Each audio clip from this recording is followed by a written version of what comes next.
he's a network architect, and he currently enjoys singing and playing in a band, so let's welcome Matt. Thank you, Henry.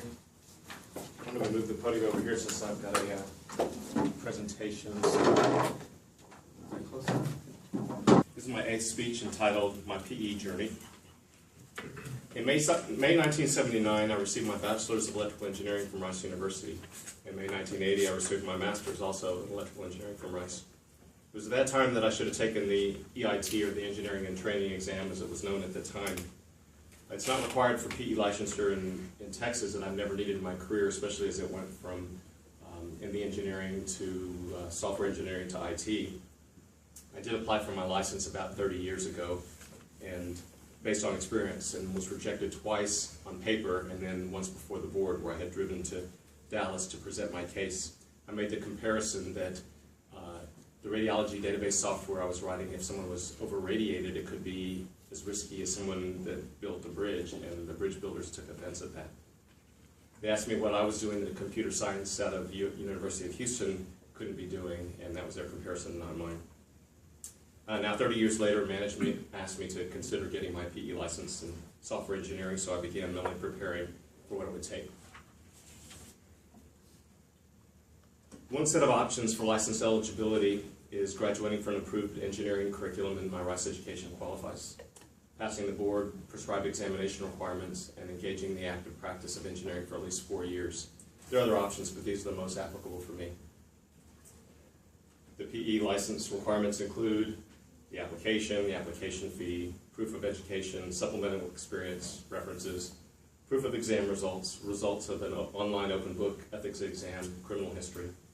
I last compiled that information about 1983, 1984 in the early part of my career, and it was a gargantuan task at that time. So I'm not looking forward to compiling it in my much longer career at this point.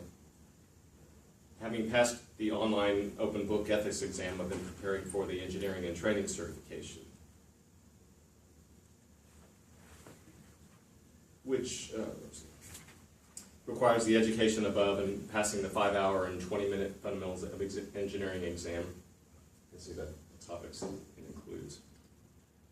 I took advice from a coworker of which study materials would be helpful and which version of the test to take.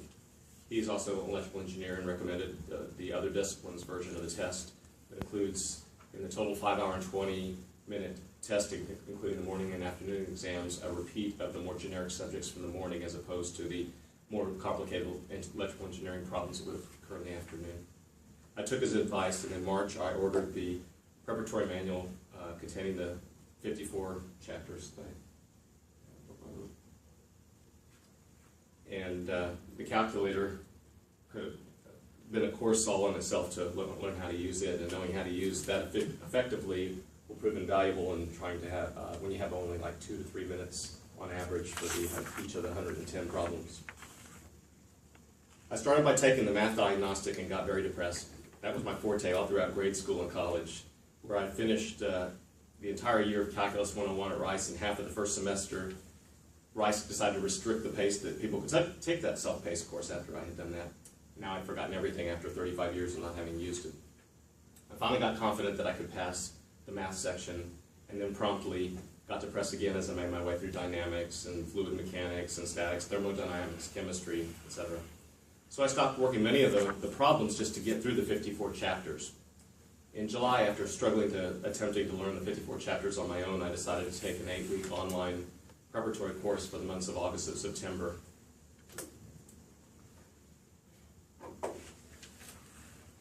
And it included the uploading each week's homework and attending the 2-hour online class with a success coach working through the sample problems. And he belabored the obvious so much that he couldn't get in all the sample problems. I did notice that the sample problems were considerably easier than some of the online course problems, and the coach said that the course was designed to give the students confidence when they got to the actual test. I think that it might tend to scare some people off. The final class was September 20th, and then I began a 2-month self-study where I've taken the first assessment and practice exam and reviewed the handout problems of the week. Unlike the actual exam, I was able to pause the practice test, work it an hour at a time, and still only got about 48% and approximately 25% of that was probably from guessing. Of the 196 problems on the practice test and the weekly problems, I am studying the 108 problems that I was not confident on. If I don't pass the exam within 2 months of the course, I can repeat the class at no additional cost. So if I've scheduled the exam for November 20th, and I have my work cut out for me. I've essentially been studying the 108 problems that challenged me and intend to take the second assessment and practice test. I probably should have taken a hiatus from Toastmasters in the crunch period, since preparing for Toastmasters has eaten into my study time. As you may have noticed, I concentrate on content on my slides and not Flash to save some time. And since the band lost our 7th bass player in as many years, we've been in transition, and that's given me a needed break. However, I did spend 2 hours this last Sunday making a demo recording of the male lead role, several songs from the Gold musical. I appeared in that musical in its 2 runs in 2008 at the JCC and 2009 at Miller Outdoor Theater, and read and sang the male lead role in a private reading near the beginning of this year. I don't get into a recording studio often, so I couldn't pass up that opportunity, and I had a great deal of revelry. Thank you.